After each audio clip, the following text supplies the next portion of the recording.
दूसरी टेक्निक अब हम देखने वाले हैं standardisation and simplification of work. Standardisation and simplification पहली टेक्निक हमने देखी, फंक्शनल फोरमैनशिप। दूसरी है standardisation and simplification of work. Standardisation का मीनिंग क्या होता है ये देख लेते हैं। Standardisation does not mean only quality standard but setting up standard for size, weight, measures along with quality of product. मतलब क्वालिटी, जैसे फॉर एग्जांपल सोप की क्वालिटी है, या अगर सोप प्रोड्यूस हो रहे हैं, साबुन की क्वालिटी है, तो साबुन की क्वालिटी तो अच्छी है लेकिन उनके शेप अनइवन है, एक बड़ा है एक छोटा है, और उनका वेट अलग अलग है। कोई 100 ग्राम का है, कोई 200 ग्राम का हो गया, कोई 500 ग्राम का बन गया, या कोई 120 ग्राम का बन गया, या कोई 90 ग्राम का बना, तो that would not be called standard या as per the standard. Quality तो है लेकिन स्टैंडर्ड नहीं है। तो स्टैंडर्ड का मीनिंग क्या होता है कि उनमें यूनिफॉर्मिटी हो। अगर हम टेक्निकली देखें तो स्टैंडर्ड का मीनिंग है यूनिफॉर्मिटी, एक रूपता मेंटेन करना। It should be maintained right from selection of tools, equipment and machine of use. अब स्टैंडर्ड अगर आपको फिक्स करने हैं तो आपको सबसे पहले सेलेक्शन पर ध्यान देना होगा, टूल्स के सिलेक्शन पर, इक्विपमेंट पर और मशीन के। ये सब एक जैसी होनी चाहिए। जैसे क्लास 11th में जब हमने प्रोजेक्ट बनाए थे तो आपने ध्यान दिया होगा, आप में से बहुत से बच्चों ने, बहुत से स्टूडेंट्स ने बाइंडिंग कराया था। तो जो किसी भी आप शॉप पर जाओगे तो हर एक होल का मतलब बाइंडिंग करने वाले जो बाइंड करते हैं प्रोजेक्ट को, उनकी सबकी मशीनें अलग अलग होती हैं, उनमें होल अलग अलग होते हैं। आप ए दुकानदार के पास गए तो उसके पास जो मशीन है उसका सिस्टम डिफरेंट है, और बी के पास जाओगे, जैसे आपने ए के पास जाकर होल करा लिए और बाइंडिंग करा ली, लेकिन अब कुछ आपको एडिशनल पेजेस ऐड करने हैं और आप बी के पास चले गए, और वहाँ आप जब उसमें उन पेजेस में होल करके वापस उस फाइल में लगाना चाहोगे तो उनका वो एक जैसे नहीं होंगे, बिकॉज मशीनों में डिफरेंस है। ए के पास अलग मशीन है, बी के पास अलग मशीन है, इसलिए वापस आपको ए के पास ही जाना पड़ेगा। बिकॉज क्यों कि जैसा मैं आपको बताता भी था कि भाई जिससे आपको दिक्कत ना आए। मैं आपको बोलता था, इस साल भी बोलूँगा, जो प्रोजेक्ट आप बनाएंगे तो एक ही व्यक्ति के पास बाइंडिंग वगैरह के लिए जाएं, जिससे कि अगर कभी हमें पेजेस और ऐड करने पड़े तो मशीनें सेम होती हैं, तो सेम ही होल करके और वो मशीन में हमारे प्रोजेक्ट फाइल में वो पेजेस ऐड हो जाएंगे। तो इसी तरह से फैक्ट्री में भी होता है, मशीनें एक जैसी होनी चाहिए, बिकॉज सारे मशीन्स के फंक्शन थोड़े से अलग होते हैं, थोड़ी सी डिफरेंट होती हैं एक दूसरे से। तो ये अगर हम एक स्टैंडर्ड, एक जैसे एक रूपता चाहते हैं, एक समानता चाहते हैं, तो हमको इस सिलेक्शन पर से ध्यान देना रहेगा कि टूल्स का सिलेक्शन, इक्विपमेंट का और मशीन का हम प्रॉपर करें, तभी एक यूनिफॉर्मिटी या स्टैंडर्ड हम मेंटेन कर पाएंगे। To setup standard the manager must use of work study. अब मैं कैसे स्टैंडर्ड को फिक्स करने के लिए आपको वर्क स्टडी हम पढ़ने वाले हैं, आएगा। Work study is a proper combination of time study, motion study, method study, fatigue study. तो आपको चिंता करने की ज़रूरत नहीं है, ये सारी स्टडीज़ मैं इन्हीं टेक्निक में आपको बताने वाला हूँ। अभी आने वाली टेक्निक्स में ही आपको मिलेंगी। जैसे पहले फटीग स्टडी हम इसके बाद डिस्कस करेंगे, तो ये क्या है ये भी आपको पता चल जाएगा इन सब के थ्रू ही, इन सारी स्टडीज़ के through. Method study, time study, motion study, fatigue study, it's a proper combination of work study. तो वर्क स्टडी के थ्रू आप एक कोई स्टैंडर्ड मेंटेन या फिक्स अप कर सकते हैं। ठीक है, दूसरा पॉइंट है हमारा, ये तो हमने डिस्कस किया स्टैंडर्डाइजेशन। दूसरा हम डिस्कस कर रहे हैं simplification. Simplification it means make it simple. It stressed on elimination of unnecessary product size, shape and type. आपने देखा होगा एफएमसीजी फूड्स की अगर हम बात करें, एफएमसीजी गुड्स क्या होते हैं? Fast moving consumer goods. मैं आपको बता चुका हूँ पहले भी, क्लास 11th में भी हमने डिस्कस किया है fast moving consumer goods. Fast moving consumer goods के केस में आपने देखा होगा कि उनकी जो पैकिंग आती है वो बड़ी सिंपल और स्टैंडर्ड होती है। कैसे होती है सिंपल? कि भाई 100 ग्राम की पैकिंग आएगी, 500 ग्राम की पैकिंग आएगी, फिर 1 kg की पैकिंग आएगी। अगर हमें किसी फूड प्रोडक्ट पर जाएं, इसके साथ साथ 5 kg की पैकिंग हो सकती है। ये कुछ एक सिंपल या एक स्टैंडर्ड पैकिंग कह सकते हैं हम, तो एक सिंपल प्रोडक्ट उसमें बोल सकते हैं। तो इसी तरह इसी के बारे में हम यहाँ बात करने वाले हैं सिंप्लीफिकेशन में, कि ये स्ट्रेस करता है elimination of unnecessary product size and type. तो ये साइज़ की बात करें, इन साइज़ में पैकिंग अवेलेबल है। अब मानकर चलिए हम 10 ग्राम की पैकिंग करते हैं, 20 ग्राम, 30 ग्राम, 40 ग्राम, 50 ग्राम, 100 ग्राम, 200 ग्राम से लेके फिर 300 ग्राम। तो what will happen, what would be happen, unnecessary कि हमने क्या बना लिया, अपने प्रोडक्ट बढ़ा लिए और साइज़ बढ़ा लिए, जिससे क्या होगा, काफ़ी परेशानी आएगी। जैसे as more varieties, more inventory, more type of machinery, more labour, more cost, सब कुछ हमारा बढ़ जाएगा। मशीनरी भी बढ़ जाएगी, लेबर बढ़ जाएगा, और टाइप ऑफ है ना, मशीनरी हमारी बढ़ जाएगी, टूल्स बढ़ जाएंगे, इन्वेंट्री हमारी बढ़ जाएगी। तो इन सब चीज़ों से हमको कुल मिलाकर प्रॉब्लम ही होनी है। तो क्या करें, मेक इट सिंपल। 100 ग्राम करते हैं, 500 ग्राम करते हैं, 1 किलो करते हैं, 5 किलो करते हैं, सिंपल। उसी में लोग अपनी सुविधा के हिसाब से, अपने यूज़ के हिसाब से परचेस कर सकते हैं अपने customers. Simplification will also helps in reduction of cost and improve quality. अब अगर हम फ्यू या नंबर ऑफ टाइप या प्रोडक्ट या साइज़ रखेंगे तो उससे हमारी क्वालिटी भी बेटर होगी और अननेसेसरी का कॉस्ट भी बचेगा। कॉस्ट यानी अब भाई more inventory, more machinery, more type of machinery, more labour अगर रहेगा तो वो सब चीज़ें आपकी कॉस्ट को इंक्रीज़ कर देंगी ना। लेकिन अगर आप उनको नहीं रखेंगे, अगर आप उनको हटा देंगे, सिंपल करते हैं तो ये ईजी हो जाएगा। अगली मेथड है या अगली टेक्निक है वर्क स्टडी। वर्क स्टडी जैसे हमने अभी डिस्कस किया, work study is a combination of time study, motion study, method study, fatigue study. इन सब का कॉम्बिनेशन ही है और it ensures maximum production at minimum cost. Minimum cost में मैक्सिमम प्रोडक्शन लेकर आता है वर्क स्टडी। तो वर्क स्टडी में सिर्फ इतना ही है। Work study is a combination of time, motion, method and fatigue study. अब ये सब क्या है, टाइम स्टडी क्या है, मोशन स्टडी क्या है, मैथड स्टडी क्या है, फटीग स्टडी क्या है, ये हम अभी देखने वाले हैं। सबसे पहले हम देख रहे हैं फटीग स्टडी। इस पॉइंट को हमें नहीं लिखना है, इसलिए मैंने इसको क्रॉस किया है। हम इस पॉइंट को यहाँ पर देख रहे हैं। अब a worker is bound to get tired when he is performing a job for long period of time. There is always need for rest intervals. Fatigue study का मतलब होता है थकने वाली, अगर कोई वर्कर थक रहा है तो उसको हम स्टडी करें कि वो कैसे, कब और किन सिचुएशंस में थक जाता है। भाई ऑब्वियसली मशीन तो नहीं है, वर्कर हैं, ह्यूमन बींग्स हैं, वर्कर हैं। अगर लगातार काम करते रहेंगे तो क्या होगा, तो थकने लग जाएंगे। जब वो थकेंगे तो उनकी एफिशिएंसी घट जाएगी। फटीग स्टडी का बहुत अच्छा एग्जांपल आपके जो पीरियड्स बने हुए हैं, 30 to 40 मिनट्स के जो पीरियड्स हैं वो भी फटीग स्टडी के अकॉर्डिंग ही हैं। 30 से 40 मिनट में एफिशिएंसी बनी रहती है। स्टडी कहती है 40 मिनट से ऊपर अगर लगातार कोई टीचर या स्टूडेंट्स 1 घंटे तक पढ़ रहे हैं या पढ़ाए जा रहे हैं तो उस केस में दोनों की ही एफिशिएंसी घटने लगती है। ये सारी रिसर्च है, ये सारी क्या कहना चाहिए आप, हाँ रिसर्च ही कहें तो बेटर रहेगा।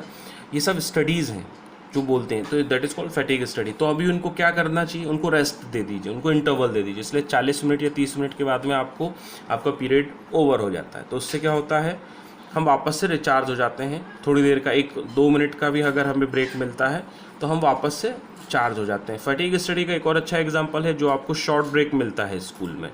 Short break is also a great example of fatigue study. जो शॉर्ट ब्रेक हैं वो भी भाई 2 पीरियड पढ़ने के बाद में आपको शॉर्ट ब्रेक मिलता है तो आप उसमें अपने कुछ थोड़े से रिलैक्स हो जाते हैं, थोड़ा सा आपको टाइम मिल जाता है, फिर से आप तैयार हो जाते हैं पढ़ने के लिए। फिर 2 पीरियड के बाद में आपको लंच ब्रेक मिल जाता है। That is also an example of fatigue study. तो ये ब्रेक इसीलिए दिए जाते हैं बीच में जिससे कि हमारी एफिशिएंसी बढ़े। अब टेलर भी यही बता रहे हैं। Taylor suggested that rest interval should not decided by manager as per his wish and experience but fatigue study must be conducted which is a scientific approach. अब अपने मन से किसी मैनेजर को ब्रेक इंटरवल नहीं डिसाइड करनी चाहिए कि भाई 2 मिनट का ब्रेक इंटरवल है या आधे घंटे का ब्रेक इंटरवल है। इसमें भी हमें पूरा एक साइंटिफिक स्टडी करना रहेगा। He suggested to observe a group of average worker when they are performing a job and note down the time when workers start getting tired and then give them break। तो इसमें हमें FW Taylor बता रहे हैं कि अपने मन से आपको नहीं डिसाइड करना है ब्रेक इंटरवल, आपको देख लेना है कि कितनी देर तक काम करने के बाद में वर्कर थकने लग जाते हैं। अब average worker, extra ordinary worker और बिलो एवरेज वर्कर की बात नहीं हो रही है, यहाँ एवरेज वर्कर की बात हो रही है। ना तो बहुत ज़्यादा अच्छे ना बहुत ज़्यादा ख़राब, जो एवरेज वर्कर्स हैं उन पर स्टडी करना है। वो कितने टाइम तक काम करने के बाद में थकने लग जाते हैं, उसके हिसाब से हमें इस स्टडी को कंडक्ट करना है। अब अगर हम देखते हैं कि आधे घंटे के बाद में वर्कर्स थकते हैं तो हमें आधे घंटे के बाद में ब्रेक देना चाहिए। ये एक बार देखकर नहीं होना, इनको हम बार बार देखें, इनको कुछ दिन हम ऑब्जर्वेशन में रखें कि भाई हमने 20 दिन 20 बार चेक किया कि और 20 बार का एवरेज क्या रहा है कि एवरेज आ रहा है आधे घंटे में वर्कर्स हमारे थकने लगते हैं या उनकी प्रोडक्टिविटी डाउन होने लगती है या उनकी एफिशिएंसी घटने लग जाती है। तो उस पीरियड में आप उनको ब्रेक दे दीजिए। ब्रेक देंगे और जब वापस से वो रिचार्ज होकर वापस आएंगे तो वो बेटर परफॉर्म कर पाएंगे, जैसा कि फटीग स्टडी हमें बता रही। तो fatigue study is equally important because हम मशीनों से काम नहीं कर पा रहे हैं, वर्कर्स हैं, लेबर हैं हमारे पास काम करने के लिए।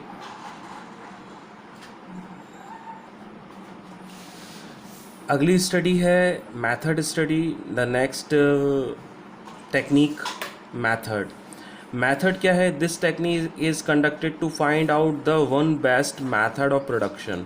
एक सबसे अच्छी मेथड ऑफ प्रोडक्शन, चूँकि हम फैक्ट्री के वर्कर्स के लिए बात कर रहे हैं तो फैक्ट्री में प्रोडक्शन या मैन्युफैक्चरिंग का काम होता है, तो इस मेथड के थ्रू हम फाइंड आउट करते हैं one best method of production.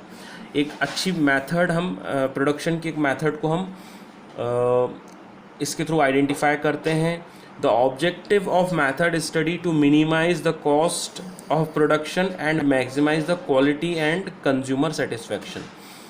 इसका ऑब्जेक्टिव अल्टीमेटली क्या होता है? मेथड स्टडी का ऑब्जेक्टिव है मिनिमाइज़ करना कॉस्ट को और मैक्सिमाइज़ करना क्वालिटी को कंज्यूमर के सेटिस्फेक्शन के लिए या कंज्यूमर के सेटिस्फेक्शन को।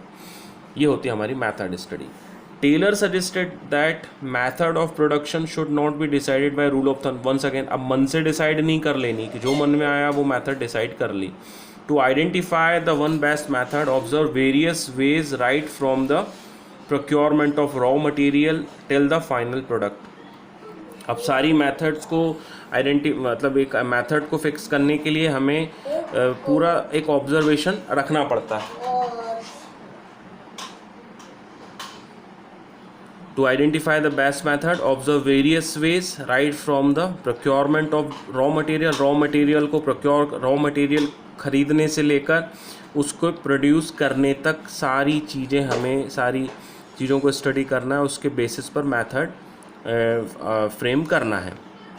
Ford Motors use this concept very successfully. Ford Motors को तो हम सब जानते हैं, उन्होंने इस कॉन्सेप्ट को बहुत अच्छे से अपने प्रोडक्शन में किया है यूटिलाइज, और बहुत अच्छे से वो सक्सेसफुली उनने इससे रिज़ल्ट भी लिए हैं।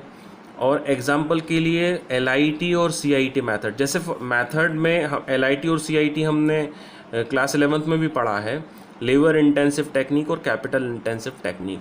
तो अब हमें देखना है कि भाई हमारे लिए कौन सी मेथड सुटेबल होगी। अगर मशीनरीज़ बहुत ज़्यादा महंगी हैं और अवेलेबल नहीं हैं या उनमें मेंटेनेंस उनका काफ़ी महंगा पड़ता है, तो हम लेबर इंटेंसिव टेक्निक पर जा सकते हैं।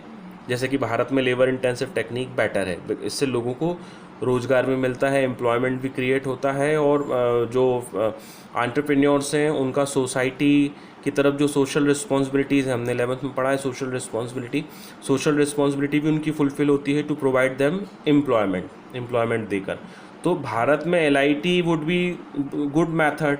अब ऐसे देश जहाँ पर कह लीजिए लेबर्स का प्रॉब्लम है, लेबर्स की शॉर्टेज है, तो वो लोग कैपिटल इंटेंसिव मेथड पर भी जा सकते हैं, क्योंकि उन देशों के पास में डेवलप्ड कंट्रीज़ हैं लाइक ब्रिटेन, US। तो ये कंट्रीज़ कैपिटल इंटेंसिव टेक्निक पर जा सकती हैं, जहाँ पर पैसा है, कंट्रीज़ डेवलप्ड हैं, खर्च कर सकती हैं, एफिशिएंट मशीनरीज इंस्टॉल कर सकती हैं, तो वो कैपिटल इंटेंसिव मेथड पर जा सकती हैं। तो this method would be very to place to place कह सकते हो, या सिचुएशन टू सिचुएशन आप लोग समझ सकते हैं। So this is method study. अगली मेथड है हमारी time study. What about time study? Time study को और देख लेते हैं। टाइम स्टडी में Taylor suggested that required to perform the task should not be decided once again will and wish of the manager. एक काम को करने में कितना समय लगेगा, इसको मैनेजर को अपनी इच्छा से नहीं कि भाई फॉर एग्जांपल आपको एक पर्टिकुलर क्वेश्चन याद करने में अगर 10 मिनट लगते हैं और आपके टीचर कहें कि नहीं इसे 2 मिनट में ही याद करके सुनाओ, तो that would not be appropriate ना, वो सही नहीं होगा। तो यहाँ पर भी वही एग्जांपल वर्कर्स के लिए भी दे रहे हैं। विल और विश से मैनेजर को टाइम नहीं फिक्स करना है। ऑब्जेक्टिव क्या है? Find out the standard time required to perform a task, setting up the target of workers, calculation. अब आई डोंट थिंक इसको हिंदी में बताने की ज़रूरत है, आप समझ ही रहे हैं। स्टैंडर्ड टाइम पता करने के लिए, टारगेट सेट करने के लिए, और कैलकुलेट करना number of workers required to perform a task, एक काम को करने में कितने वर्कर लगेंगे। इन सब की ये सारे अपने ऑब्जेक्टिव फुलफिल हो जाते हैं टाइम स्टडी से, जब हम टाइम स्टडी पर आते हैं। To conduct time study observe an average worker when he is performing a job. A group of average worker को यहाँ ग्रुप ऑफ एवरेज वर्कर्स आप कर लीजिएगा। ग्रुप ऑफ एवरेज वर्कर्स को हमें स्टडी करना है when they are performing the job with a stop watch. कि भाई एक ग्रुप ऑफ वर्कर हैं अपने, कुछ मतलब 5 ग्रुप हमने बनाए एवरेज वर्कर्स के, और उन पर हमें स्टॉप वॉच लगा कर देखना है कि एक पर्टिकुलर काम को करने में ये वर्कर्स की टीम कितना टाइम ले रही है, और उसको हमें कम से कम 100 बार चेक करना है। 100 बार तो कम से कम, तभी हम एक एवरेज पर आ पाएंगे, एक एवरेज टाइम हम फिक्सअप कर पाएंगे। And note down the average time taken by the worker to finish the task and he suggest repeated the same observation for 100 time. जैसा मैंने आपको बताया, कम से कम 100 बार तो हमें इसको चेक करना चाहिए कि कितना टाइम इनको लग रहा है एक पर्टिकुलर टास्क को कंप्लीट करने में। And categorising the worker into efficient inefficient categories. हमें वर्कर्स को भी एफिशिएंट, इफ़ेक्टिव और इनएफिशिएंट कैटेगरीज में भी वर्कर्स को डिवाइड करना रहेगा, जिससे कि हम उनकी एफिशिएंसी पर काम कर सकें या उनकी प्रोडक्टिविटी पर काम कर सकें। मतलब इनएफिशिएंट वर्कर को हम एफिशिएंट बनाएं, इसके लिए हमें पता तो होना चाहिए ना कि कौन से वर्कर्स इनएफिशिएंट हैं, या एफिशिएंट वर्कर्स को हम और बेटर कुछ कर पाएँ उनके लिए। इसके लिए भी हमें एक लिस्ट प्रिपेयर करनी चाहिए एज़ पर टाइम स्टडी। तो टाइम स्टडी में अगर हम मेनली देखें तो टाइम स्टडी में हमें फिक्सअप करना होता है एक standard time to perform a job. मानकर चलिए शू मैन्युफैक्चरिंग कंपनी है, एग्जांपल के लिए ले लेते हैं, और a pair of shoes a group of worker average workers prepare करते हैं 25 मिनट में। Efficient worker group of pair manufacture कर देते हैं 15 मिनट में, और बिलो एवरेज वर्कर्स उसमें 40 से 45 मिनट लगाते हैं। तो हमें ऑब्जर्व करना है और एक स्टैंडर्ड टाइम हमें फिक्सअप करना है। जैसे कि हम जब एवरेज वर्कर्स को फाइंड आउट करते हैं तो हम देखते हैं कि एवरेज वर्कर्स की टीम को group of a pair of shoes prepare करने में 25 मिनट का समय लग रहा है। तो वी विल फिक्सअप कि कम से कम 25 मिनट में ये होना चाहिए। Clear? So this is time study.